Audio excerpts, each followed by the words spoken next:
So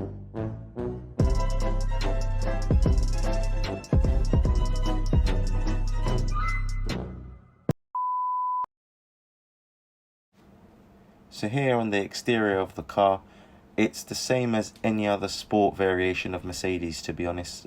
Any other C-Class Mercedes. The only thing that gives it away that it's a C350e plug-in hybrid, whatever you want to call it, is the fact that it's got massive front brakes. I mean, look at that. It's massive. That the brake calipers are blue, and it's got plug-in blue hybrid badges everywhere. And the back, see, the back is... it's got the charging port at the back, and they provide you with a granny charger, so the 3-pin trickle charger. You can use that to charge the car up to a speed of 7 kilowatts with a range of 11 miles is what I get, not the 15 that Mercedes quote. Other than that, the back looks really smart. There's nothing else to report. It doesn't have the dimples that the AMG line has. The exhausts are real. Oh, yes! Yeah, that's it. I do like how they sculpted the front though. So there's that one long line that goes from the front wheel arch to the end of the rear door. That's nice. Not much to say about the exterior too. It's pretty boring.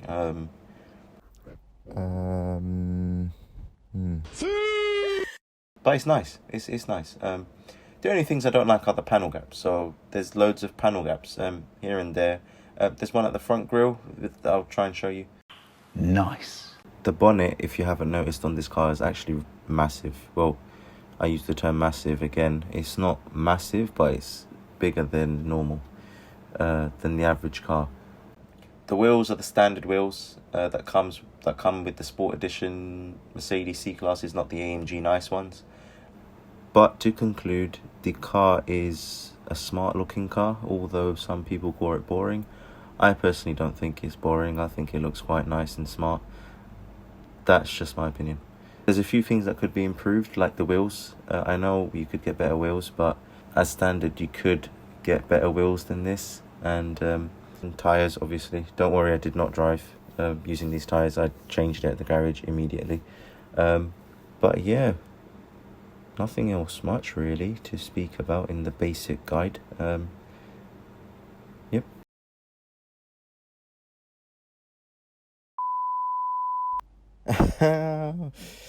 Allow me to explain. Basically what happened was I had the footage on my phone, and as soon as I was waiting patiently to upload it, it decided to get corrupted and I lost all of it. So I've got some pictures that I've used that I was gonna upload on this rental car app thing that I was gonna make money from by letting other people hire the car. I'll explain what I did about that in another video.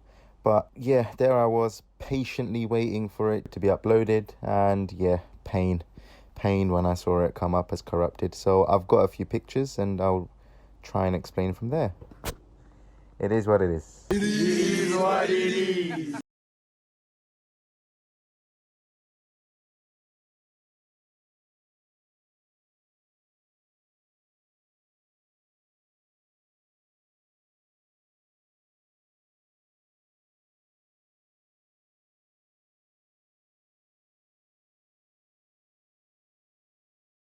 So you can see that's the screen, that's the OEM screen that comes with the car.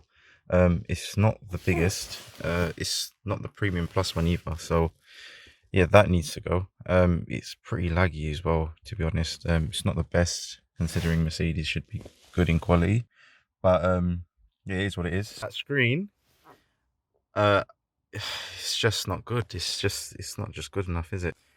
Too small. It's laggy sometimes as well, so you see that. It's not really the best screen. The processor's probably not the best either. My one's a bit different because it's the plug-in hybrid, so it's got like menus like this. It tells you about the charge and all that kind of stuff. It says that here as well, but it's small, it lags. So I'll show you. See, I pressed that. Okay, I'll show you again. I pressed that now. There's a bit of lag, but it actually performed well. This would probably perform well on the camera.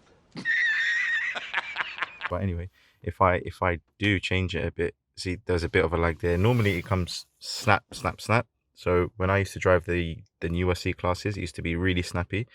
That's why I would change this screen if you can. If you're thinking of keeping the car long term, it's not like a lease car and you don't really care what you want to do with it, change this screen or get the Premium Plus one. It's gonna do your head in. If you are to spec a Mercedes, whatever it is, a new one or an old one, don't go for this trim.